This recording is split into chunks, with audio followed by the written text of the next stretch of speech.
কথায় আছে ছোট্ট মরিচের ঝাল বেশি। ভাবার্থ অনুযায়ী এবার যেন তেমনই উদাহরণ বাস্তবে দেখা মিলেছে, যেখানে মাত্র 1 সেন্টিমিটার একটি বীজ থেকে ফলেছে 31 ফুট লম্বা সূর্যমুখী ফুল গাছ, যা লম্বায় প্রায় 3 তলা ভবনের সমান। এমনকি পূর্বের রেকর্ড ভেঙে এটি করেছে নতুন বিশ্ব রেকর্ড। অবিশ্বাস্য মনে হলেও সত্যি। তবে এই বীজ কোনো সাধারণ বীজ নয়। মাত্র 1 সেন্টিমিটারের বীজ হলেও এটি সংগ্রহ করতে সময় লেগেছে প্রায় 29 বছর। ওয়ালটন টেলিভিশন মাত্র 25,490 টাকায় পাচ্ছেন গুগল টিভি।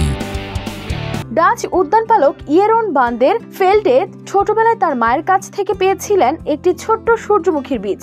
তার মা বলেছিলেন এটি মাটিতে রোপণ করলে বড় হতে পারে। সেই ছোট্ট বীজ থেকে তার জীবনের দীর্ঘ যাত্রা শুরু হয়। প্রথম বছর থেকেই তিনি শুরু করেন নিয়মিত যত্ন আর মনোযোগ। তারপর প্রতি বছরের সবচেয়ে লম্বা সূর্যমুখীর বীজই তিনি পরবর্তী বছরের জন্য সংরক্ষণ করতেন। এভাবে একটানা 29 বছর ধরে সেরা বীজ বেছে নেওয়ার ফলে প্রজন্মের পর প্রজন্মে আজ তৈরি হয়েছে এই আকাশ ছোঁয়া 9.18 মিটার লম্বা সূর্যমুখী গাছ।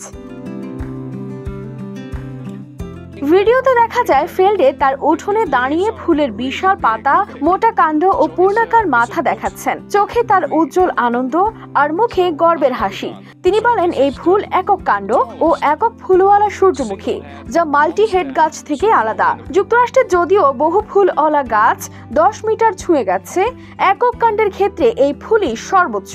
তার দীর্ঘ সময়ের অধ্যবসায়ের ফলেই জার্মানির রেকর্ড ছাপিয়ে গেছে মাত্র 1 সেন্টিমিটারের ব্যবধানে। ফেল্ডের আশা গিনেস ওয়ার্ল্ড রেকর্ড শিগগিরই এই অর্জনকে আনুষ্ঠানিক স্বীকৃতি দেবে।